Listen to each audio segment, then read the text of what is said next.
असेल तर दुहेरी आळी पद्धत ह्याचा वापर करायला पाहिजे. आणि सर्वात महत्त्वाचं म्हणजे वेळेवर रोग नियंत्रण आणि कीड नियंत्रण करणं गरजेचं आहे. ह्या जर बाबींचा आपण जर विचार करून जर फळबागांचं नियोजन केलं तर आपल्या बागेमध्ये ते फळझाडावर रोगाचा प्रादुर्भाव कमीत कमी होईल. तर यामध्ये आपण सुरुवातीला जे बुरशीजन्य रोग आहेत त्या संदर्भात पाहूया. तर सर्वात प्रथम फायटोप्थरा म्हणजे मूळकूज, पायकूज आणि खोडकूज हे हे रोग आहे. ह्या रोगाचं नियंत्रण कसं करणं फार अवघडच आहे.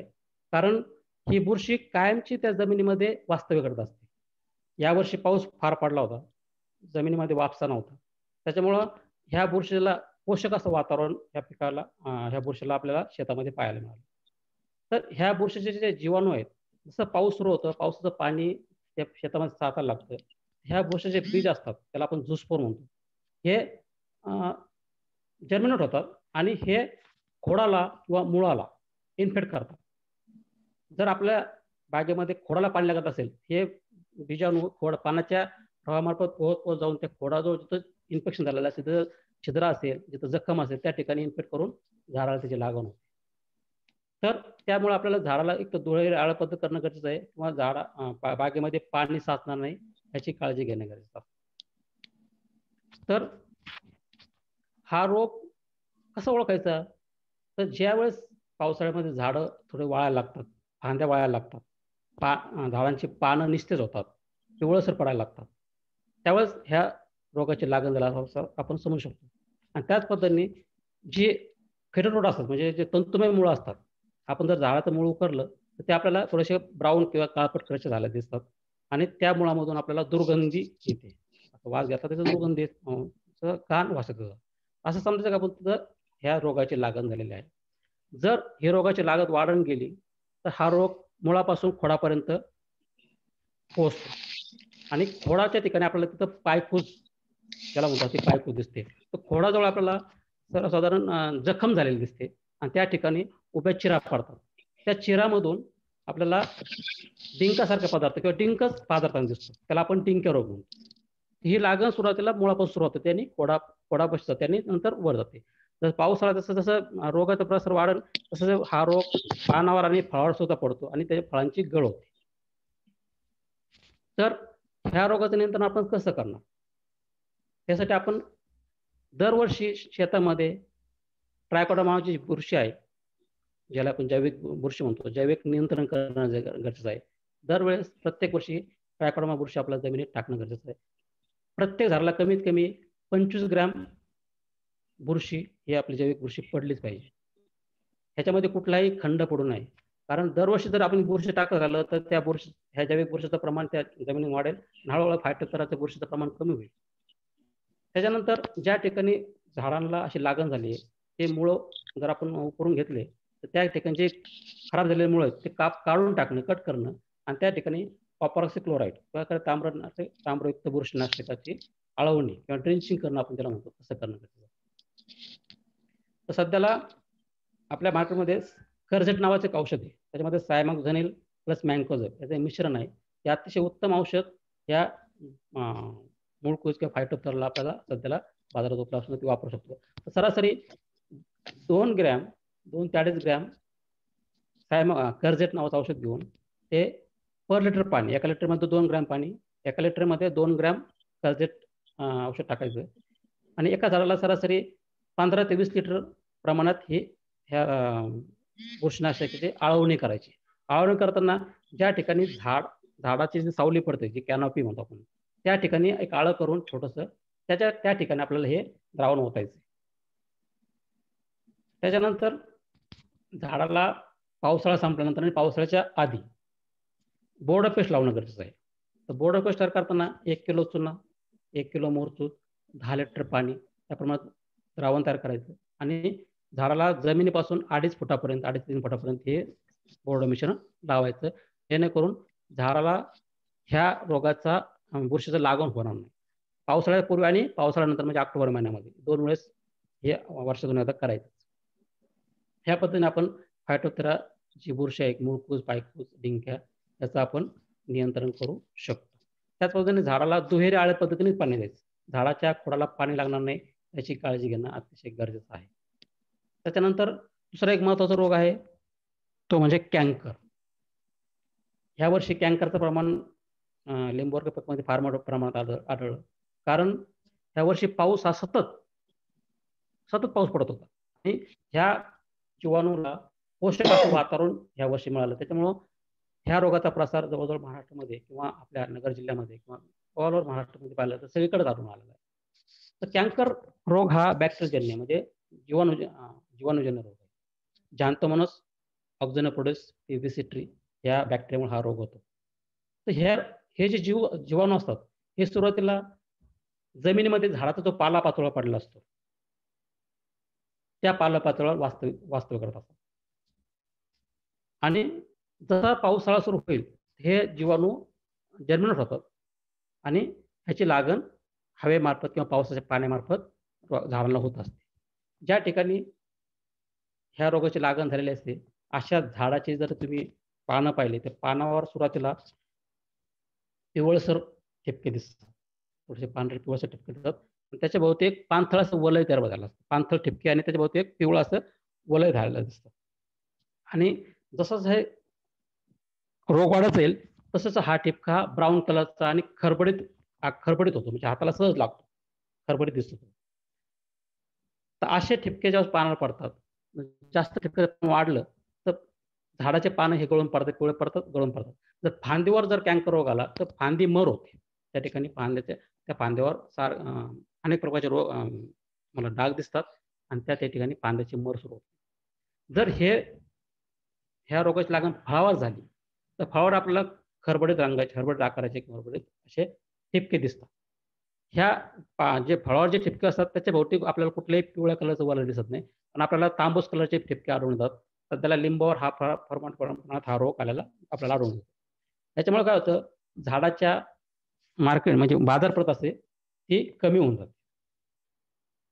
तर हा रोग होऊ नये म्हणून आपण पावसाळ्याच्या सुरुवातीपासूनच काळजी घेणं गरजेचं आहे. त्याच्यासाठी पावसाळा सुरू होताना प्रत्येक महिन्याला streptocycline 1 gram plus copper oxychloride 25 gram 10 litre पाण्यामध्ये मिसळून जर 1 महिन्याच्या अंतराने आपण जून, जुलै, ऑगस्ट, सप्टेंबर ह्या 4 जर फवारण्या केल्या तर ह्या रोगाचं आपल्याला वेळेच नियंत्रण करता येतं. याचा प्रसार थांबवता येतो. पण बऱ्याच वेळा काय होतं की पावसाळा पडून गेल्यानंतर हा रोग आल्यानंतर शेतकरी त्याचा फवारण्याचा विचार करतात. पण तोपर्यंत ते रोगाचा प्रसार हा बागेमध्ये झालेला असतो. यावर्षी तसं झालं लोकांना फवारणी करायचा चान्स मिळाला नाहीये आणि हा प्रसार वाढत गेला. आणि शेवटी जेव्हा तुम्हाला फवारणी करायची वेळ तोपर्यंत बऱ्याचशा बागा ह्या कँकरयुक्त झालेल्या होत्या. तर पावसाळा सुरू होताना पाऊस पडताना सुरुवात झाली की ही फवारणी सुरू करणं गरजेचं आहे. ह्याला कुठलीही वाट पाहायची नाही. फवारणी करायची म्हणजे करायची प्रत्येक वर्षी जून ते सप्टेंबर ऑगस्टपर्यंत सप्टेंबरपर्यंत 4 फवारण्या झाल्याच पाहिजे.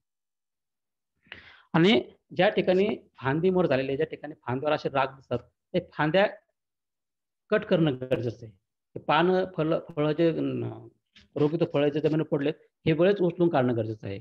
आणि ज्यावेळेस आपण फांद्याची कट करतो छाटणी करतो त्यावेळेस जी आपण कात्री वापरतो ती कात्री सोडियम हायपोक्लोराइड नावाचं द्रावण आहे, औषध आहे. त्याच्या द्रावणामध्ये ती कात्री प्रत्येक वेळेस बुडवायची आणि नवीन झाडाला ज्यावेळेस छाटणी करतो प्रत्येक वेळेस ती छाटणी करताना कात्री स्टरलाइज किंवा निर्जंतुक करूनच वापरायची, जेणेकरून एका झाडावरचं लागण हे दुसऱ्या झाडावर होणार नाही याची काळजी घेणं गरजेचं आहे. त्याच्यानंतर एक महत्त्वाचा रोग आहे लिंबूवर्गीय पिकामध्ये तो ग्रेनिंग. हा ग्रेनिंग रोग आपल्याला सध्याला शेतकऱ्यांना सहज ओळखू येत नाही आणि या ग्रेनिंग रोगामुळं अनेक बागाचं जे झाडांची मर व्हायला सुरुवात झालेली आहे.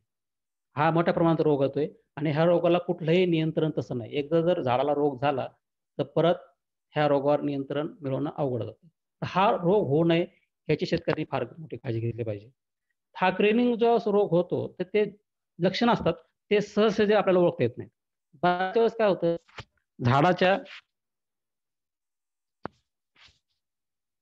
झाडाच्या जे पानं असतात ते पानावर आपल्याला फिक्कट हिरव्या रंगाचे ठिपके दिसतात.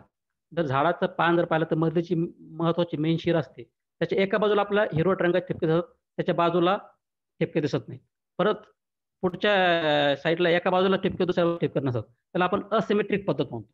अशा पद्धतीने आपल्याला ते फिक्कट हिरव्या रंगाचे ठिपके दिसतात.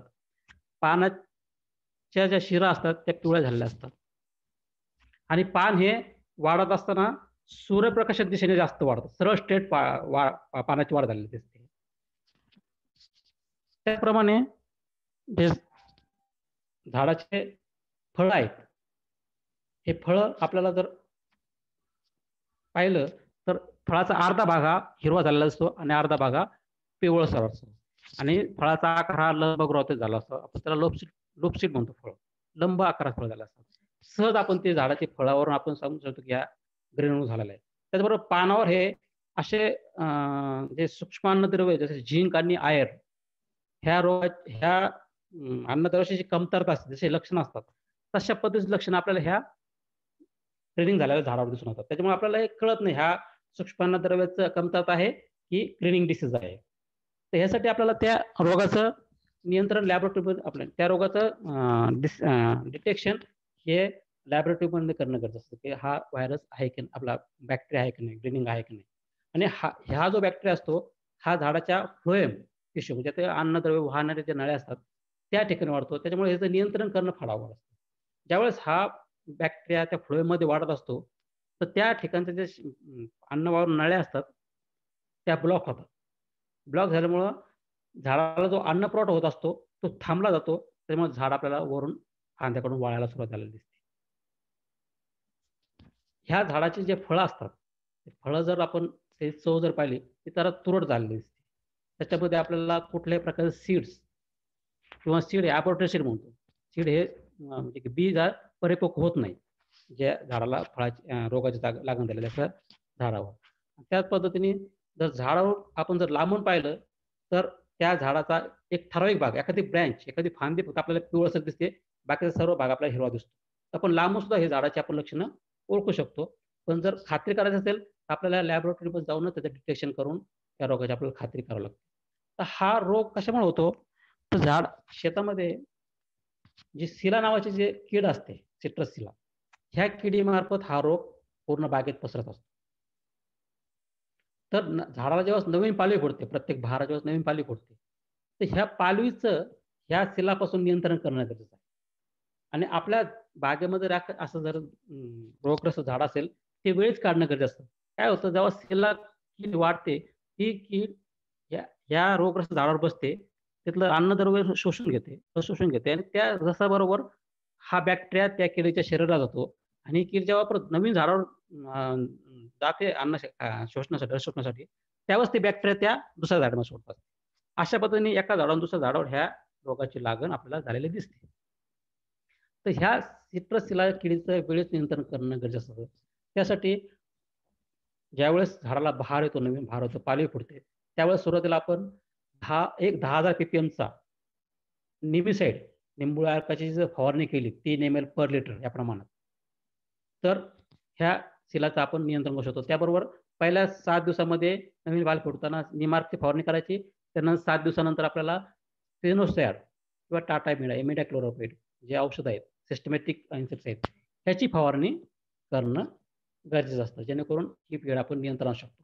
ज्यावेळेस झाडाची नवीन पालवी एकदा फुटून गेल्यानंतर सिला आला तर तो तेवढा इन्फेक्ट करत नाही. पण नवीन पालवीवर तो मात्र इन्फेक्ट करत असतो आणि या सिल्यामार्फत किडी पसरत असते.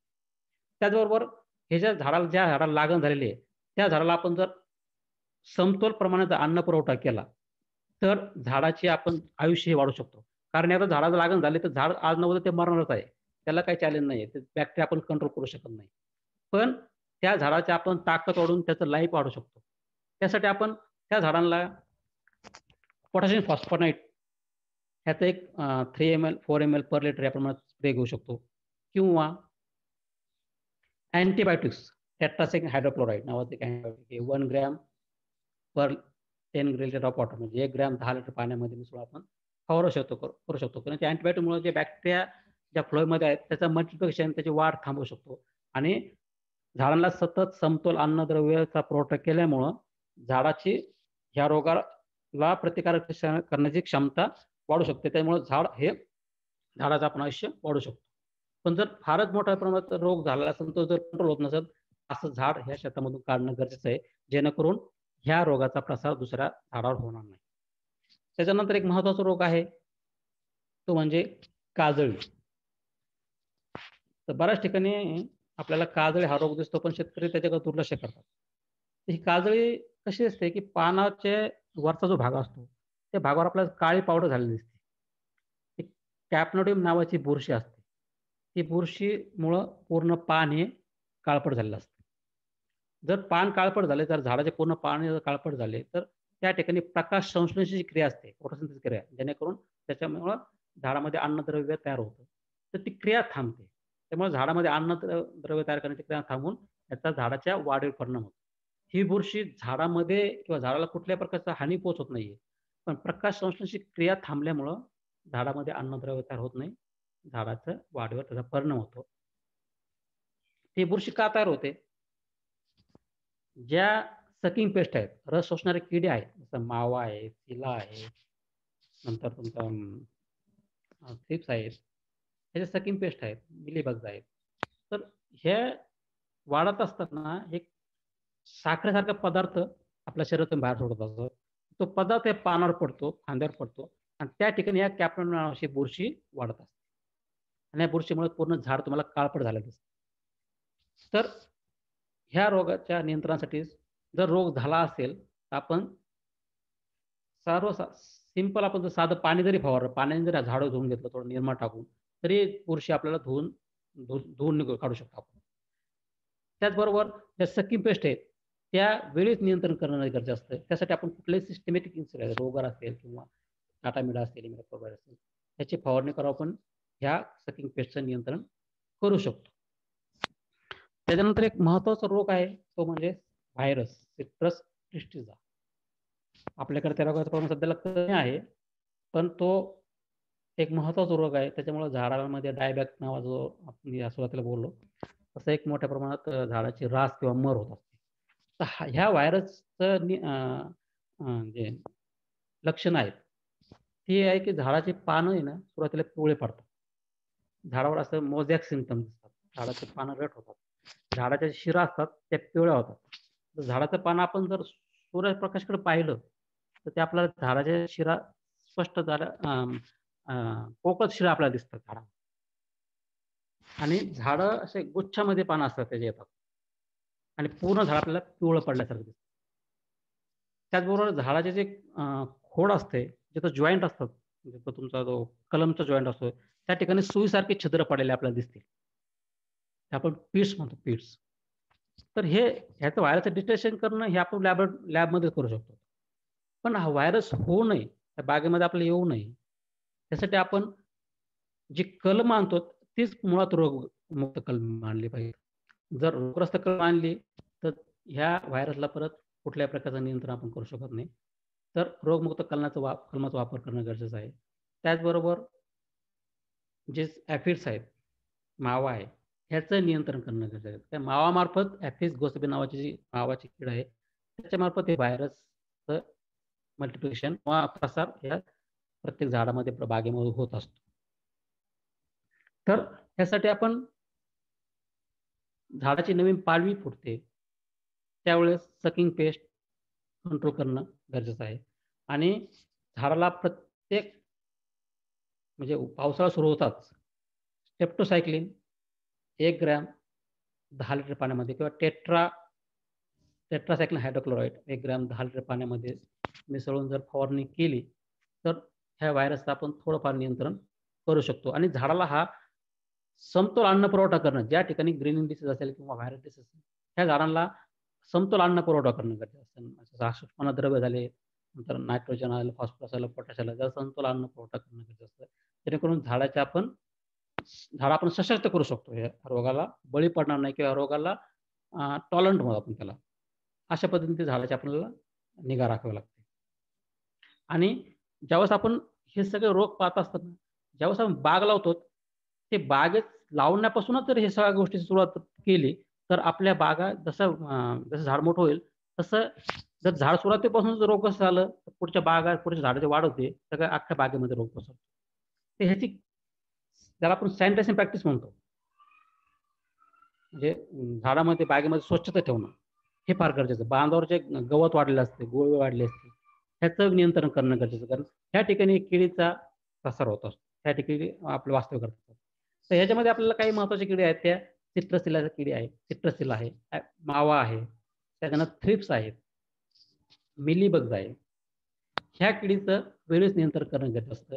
आणि कुठलीही किडीचं नियंत्रण आपण जर झाडाची पालवी फुटत असताना जर केलं, तर त्याचा आपल्याला चांगला उपयोग होतो. झाडाची पालवी फुटली आणि किडीचं प्रमाण वाढलं, तर मात्र आपल्याला त्याचं वेळेस नियंत्रण करता येत नाही. आणि या किडीमुळं आपण अनेक प्रकारच्या रोगांचा प्रादुर्भाव आपल्या झाडाला असतो. तर सिट्रसिला असेल, ॲफिड असेल, ह्याच्यासाठी आपण स्पिनोसॅड नावाचं औषध आहे किंवा ॲक्ट्रा किंवा थायमॅक्झॉन नावाचं औषध आहे. हे थायमॅक्झॉन किंवा स्पिनोसॅड 0.3 ग्रॅम 0.3 ग्रॅम 10 लिटर पाण्यामध्ये जर मिसळून फवारलं नवीन पालवी फुटत असताना, तर ह्या किडीचं आपण नियंत्रण करू शकतो. आणि झाडावरच्या शेताच्या बांधावर जे गवत आहे, गुलगळ वगैरे आहे, ह्याचं नियंत्रण करणं गरजेचं आहे. कारण ह्या ठिकाणी झाडाचे हे किडे आपल्याला दिसतात. आणि आता हल्ली बऱ्याच ठिकाणी आपण जर पाहतो, तर शॉर्ट हॉलो बोरर आणि बार्क इटिंग कॅटल बोरर किंवा पाने झाडाची साल खाणारी अळी आणि शॉर्ट हॉलो बोरर म्हणजे छोटे छिद्र पडतात झाडाच्या फांद्यावर किंवा खोडावर. ह्या किडीचा एक प्रादुर्भाव आपल्याला शेतामध्ये दिसून येतो. तर ह्यासाठी ह्याला नियंत्रण करणं, असं औषधांनी नियंत्रण करणं शक्य नाही. पण ह्यासाठी आपण जर बागेमध्ये प्रकाश सापळा लावला, म्हणजे त्याला फोटो ट्रॅप म्हणतो आपण, प्रकाश सापळा म्हणतो. त्या ठिकाणी जर तो लावला, तर ह्या अळ्यांचे, ह्या किडीचे पतंग आपण पकडू शकतो.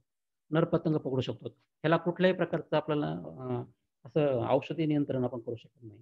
कारण हे नॉक्चरनल फळ म्हणजे रात्री हे अळ्या बाहेर येतात आणि झाडाची साल खातात किंवा छिद्र पाडतात सालीवर आणि आपण रात्रीचं नियंत्रण करू शकत नाही. आपण त्या ठिकाणी प्रकाश सापळा, फोटो ट्रॅप आपण लावू शकतो. तर ते काय करायचं, शेतामध्ये एक सरासरी 4 ते 5 फुटाची एक सिंटेक्स टाकी किंवा सिमेंट टाकी बांधून घ्यायची. सरासरी उंची सरासरी झाडाच्या खालच्या फांदीपर्यंत असली पाहिजे. सरासरी 3 ते 4 फूटपर्यंत. आणि त्या टाकीमध्ये पाणी टाकायचं आणि टाकीला एक छोटासा एक एक पाण्याच्या लेव्हलपासून 1 फूट अंतरावर असा एक बांबू किंवा एक अँगल, थोडासा लोखंडी अँगल लावायचा छोटासा आणि त्या ठिकाणी बल्ब लावायचा. लाईट ट्रॅप म्हणतो आपण, लाईट ट्रॅप. तर बल्ब लावायचा आणि संध्याकाळी 6 ते रात्री 10 पर्यंत हा बल्ब चालू ठेवायचा. म्हणजे काय होतं, हे जे रात्री पतंग उडतात ते पतंग, ते ह्या झाडाकडे अट्रॅक्ट होतात आणि ते पतंग त्या पाण्यावर पडतात. त्या ठिकाणी आपल्याला परत नर पतंग आपल्याला किंवा आपल्याला तिथं आढळून येतात. जर आपण हे कंटिन्यू बागेत वर्षभर जसं आपला सापळा लावून ठेवला, 1 दिवस सापळे लावून ठेवले, तर आपल्याला ह्या अळींचे मेल पतंग म्हणतो, ते आपण कलेक्ट करू शकतो आणि अळी पुढं फ्युचरमध्ये त्याचा प्रसार कमी होईल, प्रमाण कमी होईल, याची आपण काळजी घेऊ शकतो. आणि त्याचबरोबर जेव्हा आपण बोर्ड पेस्ट लावतो, त्यावेळेस त्या बोर्ड पेस्टमध्ये जर क्लोरोपायरिफॉस नावाचं औषध 50 ml 10 लिटरला जर टाकून जर पेस्टिंग केलं, तर त्या ठिकाणी शॉर्ट हॉल बोरर आहे किंवा स्टेम बोररचं थोडंसं प्रमाण त्याचं कमी होऊ शकतं. त्या ठिकाणी आपल्याला छिद्र दिसतंय स्टेम बोररचं झाडामध्ये. त्या ठिकाणी पेट्रोलचा बोळा टाकून ते छिद्र बुजवणं गरजेचं असतं. त्यातली आळी काढायची, हुकनी आळी काढायची. त्या ठिकाणी पेट्रोलियम बुवा टाकायचा किंवा क्लोरोफायरिफॉस किंवा डायक्लोरोवास तर 5 ml त्या प्रत्येक छिद्रावर सोडायचं आणि ते छिद्र बुजवून घ्यायचं मातीने. जेणेकरून ती आळी जर आतमध्ये राहिली असेल तर ती तशीच मरून जाईल किंवा आळी बाहेर काढून ते छिद्र बुजवून टाकायचं. अशा पद्धतीने आपण बार्केटिंग कॅटरपिलरचं आपण नियंत्रण करू शकतो किंवा शॉर्ट हॉलवरचं नियंत्रण करू शकतो. पण यासाठी लाईट ट्रॅप हा सगळ्यात उत्तम पर्याय आहे, जेणेकरून त्याचा आपण पुढचा प्रसार कमी करू शकतो. तर सध्याला यावर्षी झाडावर काही पाणी गुंडाळे आले आणि नागाळे आपण त्याला म्हणतो, त्याचं प्रमाण वाढलं. ही जी नागाळे, हे नागाळीमुळं कॅन्कर, बॅक्टेरियल कॅन्कर जो असतो, त्याचं प्रमाण पण रोगाचं प्रमाण पण वाढतं. ही नागाळी आपण झाडावर जर पानं पाहिलं तर त्याला असं रेषा-रेषा दिसतात. त्याच्यामध्ये ती नागाळी आपल्याला दिसते. ती नागाळी आतून पानं पकडत असते किंवा पानं गुंडाळलेली असते. ती पानं गुंडाळते आणि आतमध्ये तिथं वास्तव्य करतात. तर अशा वेळेस काय करायचं, जेव्हा झाड नवीन पाली फुटते, त्यावेळेस जर आपण जर थायमॅक्झॉन नावाचं औषध आहे, ॲक्ट्रा म्हणतात, ते जर 0.3 ग्रॅम 1 लिटरला त्याची जर फवारणी केली नवीन पाली फुटताना, तर ह्याचं आपण नियंत्रण करू शकतो. किंवा क्विनॉल-फॉस 1 ते 1.5 ml पर लिटर वॉटर ह्या पद्धतीने आपण नवीन पाली फुटत असेल तर फवारणी केली, तर आपण हे नागाळीचं किंवा पाने गुंडाळाचं नियंत्रण करू शकतो. त्याच्यामुळं जो बॅक्टेरियल कॅन्कर नावाचा रोग आहे त्याचा प्रसार पण आपण लिंबूवर्गीय फळपिकामध्ये कमी करू शकतो. अशा पद्धतीने शेतकरी बांधवांनी जर वेळेत जर ह्या रोगांची दक्षता घेतली, काळजी घेतली तर नक्कीच झाडावर आयुष्य पण वाढेल, झाडावर रोगाचा प्रसार कमी होईल आणि जे झाडं चांगले आहेत ते रोगग्रस्त होणार नाहीत. कारण ह्याच्यातले काही औषध डिसीज असे आहेत की ते एकदा आले, जसं ग्रीनिंग डिसीज आहे, कॅन्कर डिसीज आहेत, हे सारखे वाढत राहतात. ग्रीनिंग डिसीजला तर चॅलेंज नाही. एकदा झाड जर लागण झाली तर ते झाड मरणार म्हणजे मरणार. तर ते होऊ नये म्हणून आपण सुरुवातीपासून काळजी घेणं आहे. तर प्रत्येक वेळेस प्रत्येक बहाराला आपण रोगाचा नियंत्रण करण्यासाठी कृषी विद्यापीठातले अधिकारी आहेत त्यांचे संपर्क साधून कुठलं औषध फवारायचं, कधी फवारायचं, किती प्रमाणात फवारायचं याची जर वेळीच माहिती करून घेऊन जर प्रत्येक बहाराच्या जर फवारणी केली तर निश्चित आपल्याला त्याचा उपयोग होऊ शकतो. एकदा बहारच्या नवीन पाली फुटून गेल्यानंतर जर तुम्ही फवारणी करायचा प्रयत्न केला तर तेवढं आपल्याला नियंत्रण मिळत नाही. तर अशा पद्धतीने आपण झाडाचं नियंत्रण, रोग नियंत्रण करू शकतो आणि आपल्या झाडाचे जे यील्ड आहे, उत्पन्न आहे वाढू शकतो. झाडाचे यील्डची क्वालिटी वाढू शकतो, फ्रूटची क्वालिटी वाढू शकतो. ह्यासाठी आपण हे बॅक्टेरियल कॅन्कर स्क्रीनिंग ह्या रोगाचं नियंत्रण करणं गरजेचं आहे. जोगदम साहेब. हॅलो.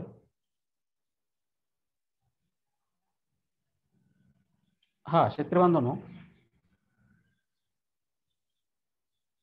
हॅलो. हॅलो. हा बोला सर. हा, कोणाला प्रश्न विचारायचा विचारा म्हणा आता थोडंसं. हा, आपले काय प्रश्न असेल तर विचारू शकता आपण.